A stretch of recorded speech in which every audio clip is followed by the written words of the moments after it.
గ్రహిస్తావో దేవుడు తప్పకుండా ఈ లోకానుసారమైన ఆశీర్వాదాలు, ఆయన నిన్ను ఆశీర్వదించడం ఒక ఆఫ్టర్ ఆల్ అండి, ఆయనకి ఒక చాలా చిన్న విషయం ఆయనకి. కానీ నువ్వు దానికోసమే ఆయన దగ్గరకు వస్తే ఆ గొప్ప ఆశీర్వాదాన్ని నువ్వు ఎప్పుడు పొందుకుంటావు? నీ యొక్క ఆత్మీయ ఆశీర్వాదం కోసం నువ్వు ఎప్పుడు అడుగుతావు దేవుడి దగ్గర? ప్రభా, నేను ఆత్మీయంగా బలపడాలి ప్రభా, ఆత్మీయ ఆశీర్వాదంతో నేను నిలబడాలి ప్రభా అని నువ్వు ఎప్పుడు ప్రయాసపడతావు? దేవుడు నీతో మాట్లాడుతున్నారు. ఆశీర్వాదం అంటే ఏంటో తెలుసా నా దృష్టిలో అని దేవుడు మాట్లాడుతున్నారు. ఏంటో తెలుసా?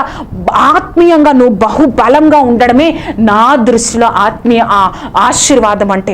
ఆ ఆశీర్వాదం కోసం నువ్వు ప్రయాసపడు. నేను తప్పకుండా నేను ఆత్మీయ ఆశీర్వాదంతోనే నిన్ను వదిలివేయను, ఈ లోకానుసారమైన ఆశీర్వాదంతో కూడా నిన్ను నింపుతాను అని దేవుడు చెప్తున్నారు. ఆశీర్వాదం అంటే ఏంటి?